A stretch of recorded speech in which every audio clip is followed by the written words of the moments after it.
Well, this is a very exciting moment for me. I have spent a long time developing a new motion system for a Rostock or Delta style printer.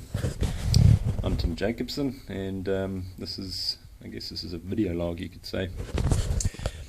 So what we've got here is this end effector that I've designed using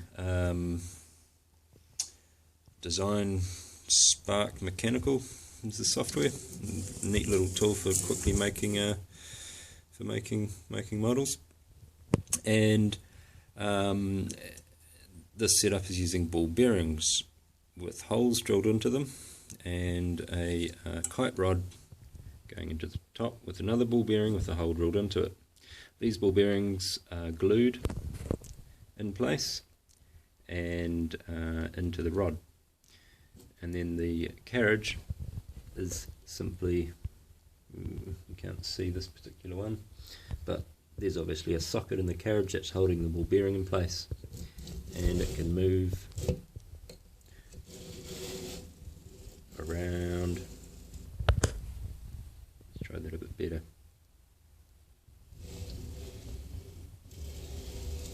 It's got very smooth motion. Very, very smooth, because it's a ball bearing in a plastic socket. And there's no magnets.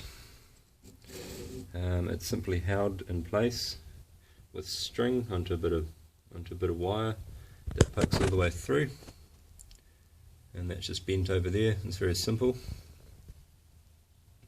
This string has been pulled pretty tight. It doesn't quite make a noise yet, but it should be as tight as possible. There's probably a bit of room for improvement, and each axis is done this way. Now the system by itself, if we just took one of these pairs of rods together with a string, you'd never be able to hold it. It would not hold itself together. It would, it would just fall apart. There'd be no.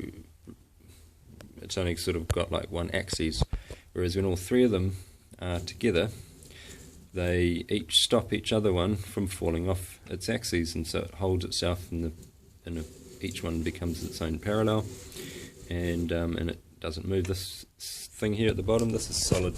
This isn't moving. I can't even feel any movement in there. When I try and rotate it up and down, it's like solid as a rock. Amazing, right? Now, if I twist it, that is twisting it around like that, like around in a circle, it's pretty damn tight. The only flex is happening is probably due to the 12mm rods and the bearings, and I guess the kite rods probably have a little bit of flex. So, but I mean, it's insignificant. You go to any other system, like I've got this here, a Rostock Mini, Pro Mini, and just doing that same thing, it's moving all over the place. It's probably, you can't see it with the video.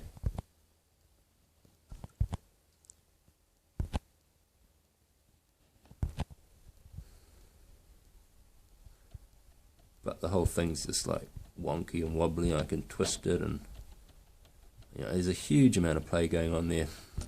Alright, and again, that's just cheap. This is just cheap rubbish, but it works.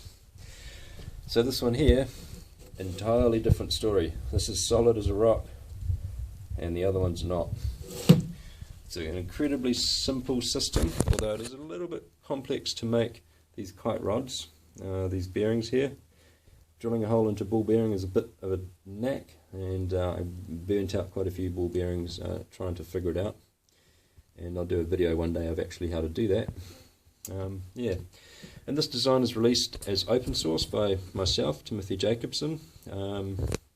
At the moment it will be released as non-commercial. I do want to sell kits to try and help support my family, in which case you can actually buy the whole kit, which would be the bearings, the plastic parts, the rods, everything all done. 12mm rods here, kite rods, a string, the whole lot, and it will be a drop-in replacement for a standard Rostock printer. The 12mm rod part here, the only difference with here is that the distance between these two screws are further. The original Rostock holes was about there, which you can just see in the image. And so you have to drill in extra holes here, which is a pretty simple process.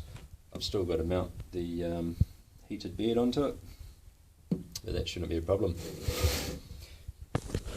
Yeah, I hope you enjoyed the update. Keep subscribed to my channels and whatnot, and when I've got all the files and everything ready, I'll be releasing links so that you can download and build this yourself, and you know, let's get some new life into the Rostock printers. Cheers.